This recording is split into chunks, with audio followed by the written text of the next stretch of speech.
ہی شکر اور اس کی بڑی رحمت ہے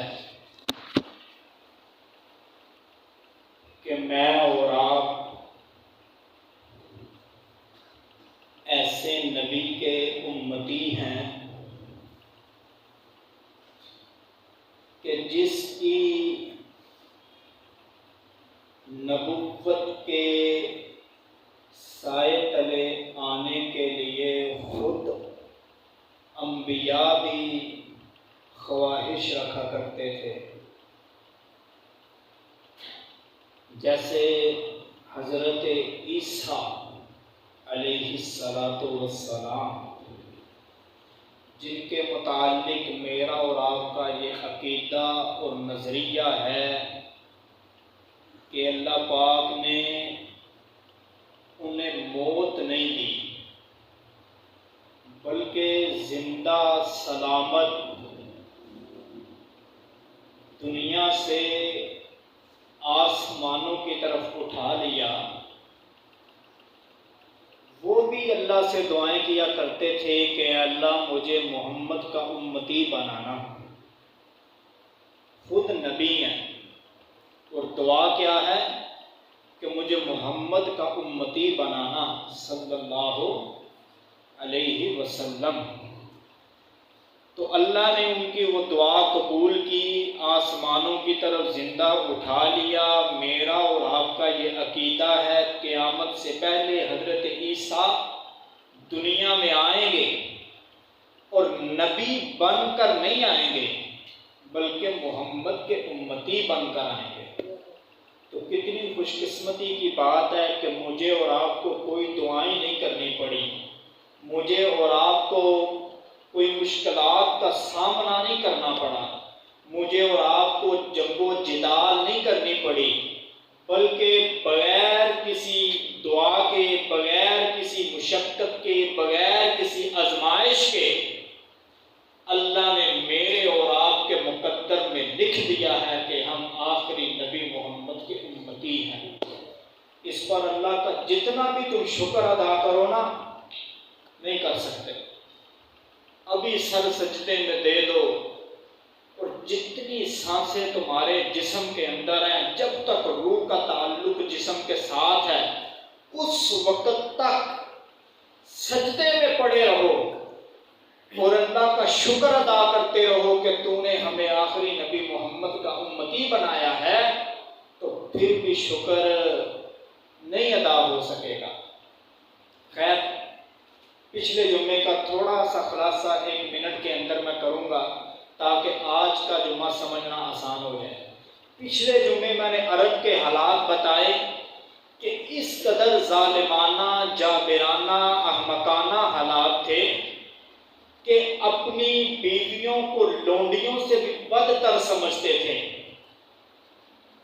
ایام مخصوصہ میں ان کو اپنی قربت حاصل کرنا حرام سمجھتے تھے۔ یہی نہیں بلکہ اپنی بچیوں کو زندہ درگور کر دیا کرتے تھے۔ ایک بیٹی کا باپ ہونا اپنے لیے شرمندگی اور عار سمجھتے تھے۔ وہ بیٹی جس کے بارے میں میرے نبی محمد صلی اللہ علیہ وسلم نے فرمایا کہ جس کو اللہ نے 2 بیٹیاں دی، کتنی؟ 2 بیٹیاں عطا کی، اس نے صحیح امانت دیانت کے ساتھ ان کی پرورش کی اور ان کو جوان کیا، پھر صحیح العقیدہ سچے مسلمان کے ساتھ ان کا نکاح کروایا، تو کل قیامت کے دن وہ باپ اور نبی اس طرح ہوں گے جس طرح یہ 2 انگلیاں ہیں۔ کتنی عزت والی ہے عورت کہ اللہ نے اس کی وجہ سے اس کے باپ کو نبی کے ساتھ یوں کھڑا کر دیا جس طرح یہ 2 انگلیاں ہیں۔ صحابہ نے عرض کیا اللہ کے رسول جس کی 2 بیٹیاں نہ ہو، ایک ہی بیٹی ہو، فرمایا اس کے لیے بھی یہی حکم ہے۔ یعنی اتنی عزت والی چیز کو اپنے لیے شرمندگی سمجھتے تھے وہ لوگ کہ جس گھر بیٹی پیدا ہوتی اس کو ذبح کر دیا جاتا، زندہ درگور کر دیا جاتا۔ پچھلے جمعے میں نے آپ کو ایک لمبا چوڑا واقعہ سنایا تھا ایک صحابی کا، آپ کے ذہنوں میں ہوگا۔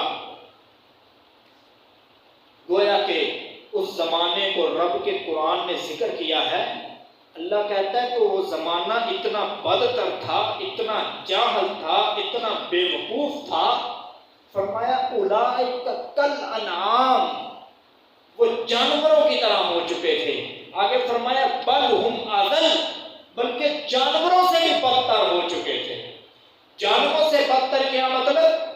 جانور ہے، اس نے کسی جانور کو نقصان پہنچایا، کل قیامت کے دن اس سے کوئی حساب نہیں ہونا۔ لیکن یہ اتنا بدتر ہے، اتنا بے وقوف ہے کہ جانور سے بھی گیا گزرا ہے، کل قیامت کے دن جانور کو تو کوئی سزا نہیں ہوگی، اسے تو کوئی بدلہ نہیں ملے گا، لیکن یہ بدبخت جہنم کی وادیوں میں چلتا پھرے۔ خیر، کہنے کا مطلب یہ ہے کہ وہ دور اتنا جاہلانہ ہو گیا تھا کہ رب کا قرآن کہتا ہے کنتم علی شفا حفرۃ من النار، وہ آگ کے کنارے پر کھڑے تھے، گرنے کی والے تھے آگ کے اندر۔ جب زمینیں بنجر ہونے لگتی ہیں، آسمانوں سے بارش کا سلسلہ منقطع ہو جاتا ہے، تو جانور بھی تل ملانے لگتے ہیں، فصلیں بھی یوں نظر آتی ہیں کہ ابھی ملیا میٹ ہونے لگی ہیں، کیونکہ بارش کا کوئی آثار نظر نہیں آ رہا۔ جو ہی اللہ کی رحمت بارش کی صورت میں برستی ہے، وہی فصلیں لہلہانے لگتی ہیں۔ انسانیت کے اندر جو وائرس پھیل چکا ہوتا ہے، بارشیں جب نہیں ہوتی بیماریاں پھیلتی ہیں کہ نہیں پھیلتی؟ جو بھی بارشیں ہوتی ہیں بخار ختم ہو جاتا ہے، سر درد ختم ہو جاتا ہے، زکام ختم ہو جاتا ہے، انسانیت مسکرانے لگتی ہے، جانوروں کی تل ملاوٹ ختم ہو جاتی ہے، زمین سرسبز و شاداب نظر آتی ہے۔ ایسے ہی اللہ نے جب دیکھا کہ انسانیت کی حالت ابتر ہو چکی ہے، اب ان کو راہ راست پر لانے کا ایک ہی طریقہ ہے، اور وہ طریقہ یہ ہے، اللہ نے محمد عربی کی صورت میں ایک نبی کو مبعوث کیا کہ وہ لوگ جو جہنم میں جانے والے تھے، وہ محمد عربی کی بدولت جنت میں جانے والے بن گئے۔ خیر، حضور نبی کریم صلی اللہ علیہ وسلم کی ولادت کب ہوئی؟ یہ باتیں ذرا آپ نے بڑے غور سے سننی ہیں۔ یوں سمجھیں کہ جس طرح آپ نرسری کلاس میں ABC زبانی یاد کرتے تھے نا، اسی طرح یہ جو 15 منٹ کا بیان ہے یہ آپ نے زبانی یاد کرنا ہے۔ آپ کے ذہنوں میں کا نقش علی الحجر ہونا چاہیے، پتھر پہ لکیر، یہ باتیں آپ کے ذہنوں میں ہونی چاہیے، انشاءاللہ آپ کو فائدہ دیں گے۔ تو انشاءاللہ میں اپنا گفتگو کا انداز ایسا رکھوں گا کہ کسی قسم کا تعصب نہیں ہوگا، فرقہ واریت نہیں ہوگی، ایک دونی دونی تو دو دونی چار، اس طرح کر کے میں کوشش کروں گا بات کو سمجھانے کی کہ بات سمجھ آئے۔ یہ نہیں کہ مناظرانہ انداز یا مجادلانہ یا بحث والا آپ سنتے رہے ہوں گے مجھے 5-6 ماہ سے۔ میری یہ عادت نہیں کسی جماعت کو ہٹ کرنا، بلکہ جو مسئلہ ہے قرآن کا اس کو سامنے رکھنا ہے۔ آگے کوئی مانتا ہے تو اس کی مرضی، جو نہیں مانتا میرے اختیار میں تو نہیں۔ میرے نبی پاک صلی اللہ علیہ وسلم کو اللہ نے فرمایا، جب چچا کے پاس تھے کہہ رہے تھے چچا کلمہ پڑھ دے، کل قیامت کے دن تیری سفارش کروں گا۔ چچا کہنے لگا موت کا وقت قریب ہے، اگر آج میں نے کلمہ پڑھ دیا تو یہ سردار کیا کہیں گے کہ موت کے وقت اپنے بھتیجے کی بات مان لی۔ اب بھتیجے تھے، دل کے اندر درد تھی کہ بغیر اسلام قبول کیے دنیا سے چلے گئے تو آخرت میں کوئی نجات نہیں ہے، جہنم میں چلے گئے، کوئی چھٹکارا نہیں ہے۔ اوپر سے قرآن نازل ہو گیا، انک لا تہدی من احببت، میرا پیغمبر کوئی ضروری نہیں جن دے نال تانوں محبت ہے تے میں انہوں ہدایت دے دیاں، ولکن اللہ یہدی من یشاء، ہدایت اسے وہ ملے گی جنہوں میرا رب چاہے گا۔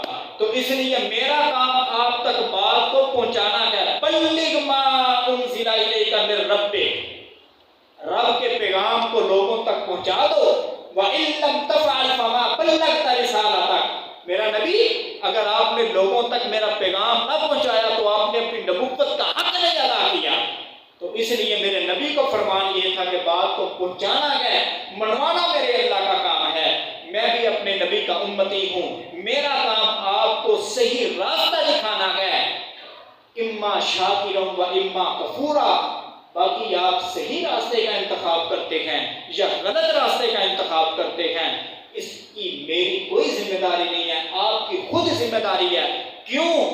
22 پارہ سورہ فاطر میں اللہ فرماتا ہے وَلَا تَزِرُ وَازِرَةٌ وِزْرَ أُخْرَىٰ، کسی کا بوجھ کسی دوسرے پر نہیں ہے، اس نے خود اللہ کے سامنے پیش ہونا ہے۔ مطلب کہنے کا یہ ہے میری ذمہ داری آپ کو بتانا ہے یہ راستہ ٹھیک ہے، یہ راستہ غلط ہے۔ سنیے نبی پاک صلی اللہ علیہ وسلم کی پیدائش کس تاریخ کو ہوئی؟ یہ معرکۃ العراء مسئلہ ہے۔ جمہور علماء، جمہور کا مطلب یہ ہوتا ہے 100 علماء میں سے 90 علماء، پوری امت کے 90% جو علماء ہیں ان کا نظریہ یہ ہے کہ نبی پاک صلی اللہ علیہ وسلم کی پیدائش ولادت 9 ربیع الاول کو ہوئی۔ کتنی ربیع الاول؟ 9 ربیع الاول کو ہوئی۔ آج کے موجودہ ہمارے حضرات جو میلاد مناتے ہیں ان کا نظریہ ہے 12 ربیع الاول کو ہوئی۔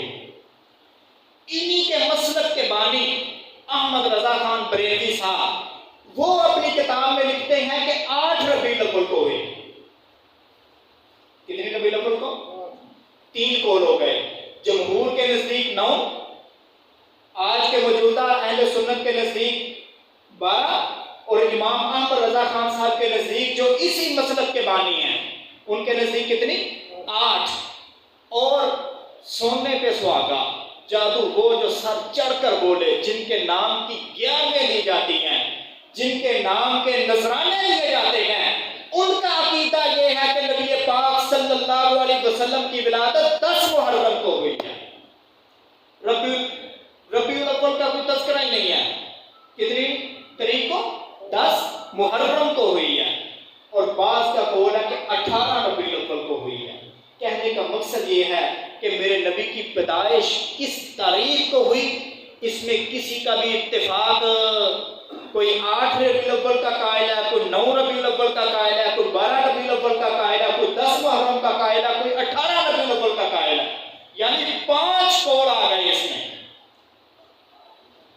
لیکن جس دن میرے نبی پاک صلی اللہ علیہ وسلم کی ولادت ہوئی اس دن پہ سب کا اتفاق ہے۔ وہ دن کون سا تھا؟ سوموار کا۔ اب دیکھتے ہیں کہ نبی پاک صلی اللہ علیہ وسلم اپنی پیدائش کے دن کیا عمل کرتے تھے اور آج کا مسلمان کیا عمل کر رہا ہے۔ نبی پاک صلی اللہ علیہ وسلم سوموار کا روزہ رکھا کرتے تھے۔ صحابہ نے عرض کیا اللہ کے رسول آپ ہر سوموار روزہ رکھتے ہیں، وجہ کس لیے؟ اللہ کا حکم ہے، کس مقصد کے لیے؟ مسلم کے اندر بھی یہ حدیث موجود ہے اور ترمذی کے اندر بھی یہ حدیث موجود ہے، اور یہ دونوں کتابیں صحیح ستہ کے اندر شامل ہیں۔ مسلم شریف قرآن پاک کے بعد دوسرے نمبر پر سب سے صحیح کتاب ہے، اور ترمذی شریف تیسرے نمبر پر، اور پوری امت مسلمہ کا ان 2 کتابوں کے اوپر اتفاق ہے کہ یہ صحیح حدیثیں ہیں۔ ان کتابوں کے اندر ان دونوں کے اندر حدیث موجود ہے کہ نبی پاک صلی اللہ علیہ وسلم نے فرمایا میں سوموار کا روزہ اس لیے رکھتا ہوں کیونکہ اس دن اللہ نے مجھے اس دنیا میں مبعوث کیا تھا، اور اسی سوموار کے دن اللہ تعالیٰ نے میرے اوپر وحی کی ابتدا کی تھی۔ اب آپ صلی اللہ علیہ وسلم اپنی پیدائش کے دن کیا عمل کرتے تھے؟ سب بولیں کیا عمل کرتے تھے؟ روزہ رکھتے تھے۔ لیکن آج ہم کیا؟ سنیے قرآن کی آیت، اس کے ارد گرد میں پورا موضوع چلاؤں گا۔ فرمایا یا ایھا الذین آمنوا لا تقدموا بین یدی اللہ ورسولہ واتقوا اللہ، کہ اللہ اور اس کے رسول کا جو حکم ہے اس سے آگے ہی تم نے بڑھنا۔ مطلب اللہ اور اس کے رسول کا حکم ہے کہ ظہر کی رکعتیں 4 پڑھنی ہیں، اب ہم 5 پڑھیں گے تو وہ نماز قبول ہوگی؟ نہیں ہوگی۔ اللہ اور اللہ کے رسول کا حکم ہے کہ زکوٰۃ سال میں 1 مرتبہ دینی ہے، ہم آدھی دے دیں، کیا وہ قبول ہوگی؟ اللہ اور اس کے رسول کا حکم ہے کہ حج کرتے ہوئے کعبہ کے کتنے چکر لگانے ہیں؟ 7 چکر لگانے ہیں۔ اب کوئی کہے میں 3 چکر لگاؤں گا، وہ حج قبول ہوگا؟ اللہ اور اس کے رسول کا حکم ہے کہ رمضان کے مہینے میں 30 دنوں کا مہینہ ہے،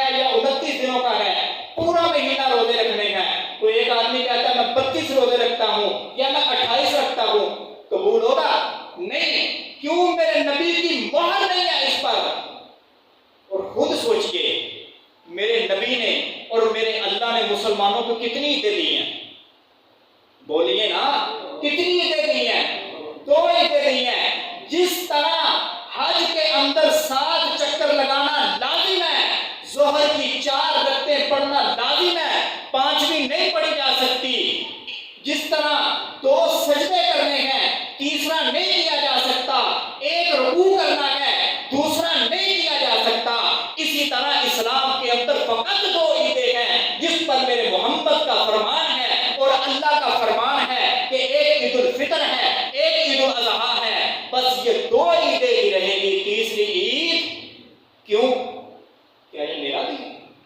کیا یہ آپ کی رائے ہے؟ کیا یہ اہل حدیثوں کی ہے یا دیوبندیوں کی ہے یا بریلویوں کی ہے یا شیعوں؟ نہیں، کسی جماعت کا تعلق نہیں۔ کس کا فرمان ہے؟ نبی پاک صلی اللہ علیہ وسلم کا فرمان ہے۔ اللہ کا قرآن کہتا ہے اپنے محبوب سے آگے نہ بڑھو۔ آج عید میلاد النبی منائی جاتی ہے اور کہا جاتا ہے اس کے اندر حرج کیا ہے؟ حرج یہ ہے کہ اس پر میرے محمد کی مہر نہیں لگی ہوئی۔ میرے محمد کی مہر، میں ایک مثال دیتا ہوں آپ کو۔ 5000 کا آپ ایک کاغذ لیتے ہیں، ایک کاغذ، اس کے اوپر 5000 کے نوٹ والا رنگ چڑھا دیتے ہیں، اس کے اوپر نمبر بھی لکھ دیتے ہیں، اس کے اوپر قائد اعظم صاحب کی تصویر بھی آپ لگا دیتے ہیں، جو تحریر لکھنی تھی وہ تحریر بھی لکھ دیتے ہیں، اور دکاندار کے پاس جاتے ہیں، اس کو کہتے ہیں یہ 5000 کی فلاں چیز دے دے۔ وہ آپ کو کیا کہے گا؟ چیز تو میں ضرور دوں گا لیکن پہلے نوٹ ٹھیک کر کے لا، پہلے نوٹ ٹھیک کر کے لا۔ آپ اسے کہیں گے بھائی اس کا رنگ بھی وہی ہے جو 5000 والے نوٹ کا ہے، اس کے اوپر نمبر بھی لکھا ہے، اس طرف بھی اس طرف بھی، اس کے اوپر 5000 کا ہندسہ اردو میں بھی لکھا ہے اور ریاضی میں بھی لکھا ہے، کمی کیا ہے؟ کیوں نہیں چلے گا؟ دکاندار کہتا ہے یہ اس لیے نہیں چلے گا کیونکہ اس کے اوپر حکومت پاکستان کی مہر نہیں لگی۔ خود سوچئے عید میلاد النبی یہ ایسا عمل ہے کہ اس پر میرے محمد کی مہر نہیں لگی۔ جس طرح وہ 5000 والا نوٹ ریجیکٹ کر دیا جائے گا اس لیے کہ اس پر حکومت پاکستان کی مہر نہیں ہے، اسی طرح یہ تیسری عید جس کا وجود جشن عید میلاد النبی کی صورت میں ہے، اس کو بھی ریجیکٹ کر دیا جائے گا کیونکہ اس پر بھی میرے محمد کی مہر نہیں لگی۔ بات سمجھ بھی آ رہی ہے کہ نہیں؟ اللہ اکبر کبیرہ۔ پھر کہا جاتا ہے جی دلیل دیکھیں، دلیل یہ دی جاتی ہے کہ جی ابو لہب نے جب نبی پاک صلی اللہ علیہ وسلم کی پیدائش کی خبر سنی، اس نے ایک لونڈی کو آزاد کیا اور انگلی کا اشارہ کیا، اور اس انگلی کے اشارے کی بدولت اللہ تعالیٰ نے اس کے عذاب میں تخفیف کر دی۔ ابھی میں بتاتا ہوں ابو لہب کون تھا۔ اب خواب میں دیکھ رہا ہے ایک کافر خواب دیکھ رہا ہے کہ ان کی انگلی کو عذاب نہیں ہوتا کیونکہ اس انگلی کے ذریعے انہوں نے خوشی میں لونڈی کو آزاد کیا تھا نبی پاک کی پیدائش کے وقت۔ خواب دیکھنے والا کون؟ بولیے نا، خواب دیکھنے والا کون؟ کافر۔ اور جس کو خواب میں دیکھا جا رہا ہے وہ چھوٹا موٹا کافر نہیں تھا، وہ کافر تھا جس نے قدم قدم پہ میرے نبی کو روکنے کی کوشش کی، جو ہر جنگ کے اندر میرے نبی کے خلاف تلوار لے کر نکلا تھا۔ جس طرح حضرت موسیٰ کے مقابلے میں فرعون تھا، حضرت ابراہیم کے مقابلے میں نمرود تھا، اسی طرح میرے نبی پاک صلی اللہ علیہ وسلم کے مقابلے میں جو بڑے کفار میں تھے ان میں ایک ابو لہب بھی تھا، جس کے بارے میں رب کا قرآن کہتا ہے تبت یدا ابی لہب وتب۔ ید کا اطلاق عربی میں جہاں تک ہوتا ہے، میں نے وضو کے مسائل میں تقریباً 4 مہینے پہلے آپ کو بتایا تھا، یہاں تک نہیں ہوتا، یہاں تک قرآن کہتا ہے کہ اس کا اتنا حصہ جہنم میں جل کر راکھ ہو گیا۔ تو نے آج تحریک کی بات مان کے میلاد کی دلیل وہاں سے نکال لی، حالانکہ رب کا قرآن کہتا ہے کہ وہ سارے کا سارا جل کے راکھ ہو گیا۔ پھر کہا جاتا ہے کہ اس میں حرج کیا ہے؟ حرج یہ ہے کہ آپ ایک ایسی نیکی کا دعویٰ کر رہے ہیں کہ جس نیکی کا ابو بکر و عمر کو بھی پتہ نہیں تھا۔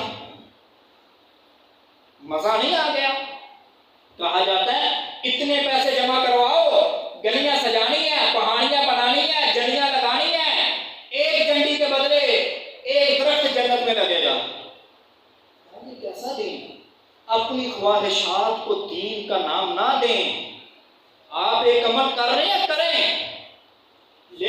اس کو دین کا لبادہ نہ اڑائیے۔ میں آپ کو ایک حدیث سناتا ہوں، سن کے آپ حیران رہ جائیں گے۔ حضرت علی رضی اللہ تعالیٰ عنہ جب برسر اقتدار ہوئے، آج کے دور کے اندر تو نہیں ہے سلسلہ، اس وقت جو حاکم وقت ہوتا تھا وہ جمعہ پڑھاتا تھا، وہ عید پڑھاتا تھا، وہ نمازیں پڑھایا کرتا تھا۔ آج کے حاکم وقت تو اللہ ہی پناہ ہے، خیر موضوع دوسری طرف چلا جائے گا۔ حضرت علی رضی اللہ تعالیٰ عنہ دوسرے صحابہ سے پہلے مسجد میں تشریف لے آئے، دیکھتے ہیں کہ ایک صحابی نماز ادا کر رہے ہیں، غصے میں آ گئے۔ جب انہوں نے سلام پھیرا تو کہنے لگے کیا تجھے پتا نہیں کہ اللہ کے محبوب پیغمبر صلی اللہ علیہ وسلم نے عید کی نماز سے پہلے نفل پڑھنے سے منع فرمایا ہے؟ وہ کہنے لگے مجھ تک تو یہ بات نہیں پہنچی۔ یعنی آپ خود اندازہ لگائیں، اب نماز پڑھنا ظاہری کوئی عیب ہے؟ سجدہ کر رہے ہو، رکوع کر رہے ہو، اللہ کی تسبیح، اللہ کی تحمید، اللہ کے سامنے جھک رہے ہو۔ حالانکہ نماز کے بارے میں میرے نبی پاک صلی اللہ علیہ وسلم کا فرمان ہے کہ جب انسان سجدے میں جاتا ہے اس کے درمیان اور اللہ کے درمیان کوئی چیز رکاوٹ نہیں رہتی، روبرو اللہ کے ہوتا ہے۔ بندہ تو اللہ کو نہیں دیکھ رہا لیکن اللہ بندے کو دیکھ رہا ہوتا ہے۔ اس قدر قربت ہو جاتی ہے کہ اس بندے کے درمیان اور اللہ کے درمیان اور کوئی چیز حائل نہیں رہتی۔ اتنا عظیم عمل ہے نماز والا، لیکن حضرت علی پڑھنے سے کیا کر رہے ہیں؟ منع فرما رہے ہیں۔ کیوں؟ کیونکہ نبی پاک صلی اللہ علیہ وسلم نے عید کی نماز سے پہلے نفل پڑھنے سے منع فرمایا تھا۔ جب ایک صحابی ایسا عمل کرے جو نبی پاک سے ثابت نہیں ہے، اس کو روک دیا جاتا ہے۔ آج میں اور آپ، ہماری تو حیثیت ہی کوئی نہیں، ہم کیسے وہ عمل کر لیں جس پر میرے محمد کی مہر نہیں لگی ہوئی؟ ہم کیسے اس کو اپنی زندگی کا حصہ بنا لیں جس کو ابو بکر و عمر عثمان و علی نے حصہ ہی نہیں بنایا؟ ابو بکر عثمان و علی تو بہت پہلے کے ہو گئے نا، یہ قریب زمانہ کے، جن میں آپ میں سے ہر ایک نے نام سنا ہوگا، شیخ عبد القادر جیلانی رحمۃ اللہ علیہ، علی حجویری رحمۃ اللہ علیہ۔ آپ ان کی زندگی کے حالات پڑھیں، کسی ایک کی زندگی کے حالات میں بھی آپ کو نہیں ملا ہوگا کہ انہوں نے جھنڈیاں لگائیں، انہوں نے گلیاں سجائیں، انہوں نے میلاد منایا۔ تو اس لیے ہم نے وہ عمل کرنا ہے جو میرے نبی نے عمل کیا تھا۔ تقریر کے شروع میں نے آپ کو بتایا کہ میرے نبی اپنی پیدائش کے دن کیا کرتے تھے؟ کیا کرتے تھے؟ روزہ رکھتے تھے۔ ریڑھی پہ سبزی بیچنے والے سے بھی پوچھ لو، سائیکلوں کے پنچر لگانے والے سے بھی پوچھ لو، بھیک مانگنے والے فقیر سے بھی جا کے پوچھ لو کہ جس دن روزہ ہونا اس دن عید، اور جس دن عید ہو اس دن روزہ نہیں ہوتا۔ اب فیصلہ آپ نے خود کرنا ہے۔ میں نے حدیث کوئی معمولی کتابوں سے پیش نہیں کی، بلکہ مسلم شریف اور ترمذی شریف جو بخاری شریف کے بعد بالترتیب دوسرے اور تیسرے نمبر پر حدیثیں ہیں، اور پوری امت مسلمہ کا اس پر اجماع ہے، چاہے وہ شیعہ ہیں، چاہے وہ بریلوی ہیں، چاہے وہ اہل حدیث ہیں، چاہے وہ دیوبندی ہیں، جس مکتبہ فکر سے بھی اس کا تعلق ہے، ایشیا ہے، غیر ایشیا ہے، یورپ ہے، عرب ہے، دنیا کے اندر جہاں بھی مسلمان بستے ہیں، سب کا یہی عقیدہ ہے کہ مسلم و ترمذی یہ دوسرے اور تیسرے نمبر پر قرآن مجید کے بعد کتابیں ہیں، سب کا ایمان ہے۔ اس میں حدیث آئی ہے کہ نبی پاک صلی اللہ علیہ وسلم اپنی پیدائش کے دن کیا کرتے تھے؟ روزہ رکھتے تھے۔ آج ہم نے اپنی خواہشات کے پیچھے چلنا ہے یا قرآن و سنت کے پیچھے چلنا ہے؟ وَاعْتَصِمُوا بِحَبْلِ اللَّهِ جَمِيعًا وَلَا تَفَرَّقُوا، قرآن و سنت کو مضبوطی سے تھام لو، تفرقہ بازی میں نہ پڑو۔ تفرقہ بازی کیا؟ اپنی خواہشات کے مطابق مسئلے نہ بنا لو۔ یار گوانڈی نے پھر کی ہوا ہے، چار چنڈیاں ہی لانیاں نے نا، وہ آپ چنڈیاں نہیں لگا رہے، آپ ایسا عمل کر رہے ہیں کہ جس کا وجود صحابہ کے دور میں نہیں تھا۔ میں آپ کو ایک دو مثالیں دیتا ہوں۔ شادیاں ہوتی ہیں، ڈول بجتے ہیں، یہ پیسے دیے جاتے ہیں جس کو سلامی کہتے ہیں، اتنے کھانے بنائے جاتے ہیں، اس پر ہم بدعت کا فتویٰ نہیں لگاتے۔ کیوں؟ آپ میں سمجھدار لوگ بیٹھے ہیں، کیا سلامی دین سمجھ کر آپ ایک دوسرے کو دیتے؟ کیا جو اتنے کھانے پکاتے ہو مہمانوں کے لیے دین سمجھ کے کیا جاتا ہے؟ نہیں کیا جاتا دین سمجھ کے۔ ایک رسم علاقائی جس کا دین کے ساتھ کوئی تعلق نہیں ہے، ڈول بجائے جاتے ہیں، علماء ممبر و محراب سے یہ فتویٰ دیتے ہیں حرام ہے، لیکن اس کو بدعت کا درجہ نہیں دیا جاتا۔ کیوں؟ دین سمجھ کے نہیں کیا جاتا۔ اور بھی کئی ایسے مسائل ہیں جن کو یعنی کہ نبی پاک کے دور میں ان کا وجود نہیں تھا، اب ان کا وجود ہے۔ اب یہ سپیکر ہے، یہ میرے نبی کے دور میں وجود نہیں تھا، اب یہ موجود ہے، کیا ہم اس کو کہیں کہ یہ بدعت ہے؟ نہیں۔ کیوں؟ میں اس کو دین سمجھ کے نہیں کر رہا، مجبوری سمجھ کے کر رہا ہوں۔ کیا مجبوری؟ سامنے بیٹھے کو میری آواز نہیں جائے گی، یہ مجبوری ہے۔ اذان میرے نبی کے دور میں بغیر سپیکر کے پڑھی جاتی تھی، آج سپیکر میں پڑھی جا رہی ہے، اس کو بدعت کہیں گے؟ نہیں۔ کیوں؟ ہم سپیکر کو استعمال بطور دین سمجھ کے نہیں کرتے، بلکہ بطور مجبوری سمجھ کے کرتے ہیں کہ آواز لوگوں تک زیادہ پھیل جائے۔ لیکن آج جنڈیاں گلیاں سجانا، پہاڑیاں، یہ لائٹنگ، یہ دین سمجھ کے کیا جا رہا ہے کہ نہیں کیا جا رہا؟ دین سمجھ کے کیا جا رہا ہے۔ اور ہر وہ عمل جس کو دین سمجھ کر کیا جائے اور اس پر میرے نبی کی مہر نہ لگی ہو، وہ انسان کی اپنی خواہشات تو ہو سکتی ہیں لیکن وہ دین نہیں ہو سکتا۔ اور یاد رکھیے گا، جو اس پر ڈٹ جائے، اس پر مناظرے کرنے لگے، اس پر بحث و مباحثہ کرنے لگے تو وہ بدعت بن جائے گی۔ اور بدعت کے بارے میں میرے محمد عربی کا فرمان ہے، کل بدعت ضلالہ، ہر بدعت گمراہی کی طرف لے جانے والی کیا ہے، وَكُلُّ ضَلَالَةٍ فِي النَّارِ، اور ہر گمراہی جنت کی طرف نہیں لے جانے والی۔ اللہ اکبر کبیرہ۔ اب فیصلہ میں نے شروع میں بات کی کہ میرے اوپر نہیں ہے لازم کہ میں آپ کو منواؤں، میرے اوپر لازم تھا کہ آپ کو رستہ دکھاؤں۔ اِنَّا هَدَيْنَاهُ السَّبِيلَ إِمَّا شَاكِرًا وَإِمَّا كَفُورًا۔ اے میرے بندے، ایک رستہ یہ ہے صحیح، ایک رستہ یہ ہے جو صحیح نہیں ہے۔ اب ڈپینڈ تیرے پہ کرتا ہے، فیصلہ تو نے کرنا ہے کہ تو نے صحیح رستہ اپنا کر محمد عربی کے ہاتھوں سے عہدے کوثر کا امیدوار بننا ہے، یا ایسا کام کرنا ہے جس کا حکم میرے نبی نے دیا ہی نہیں اور محض تیری خواہشات ہیں، محض یہ چیز ہے بس۔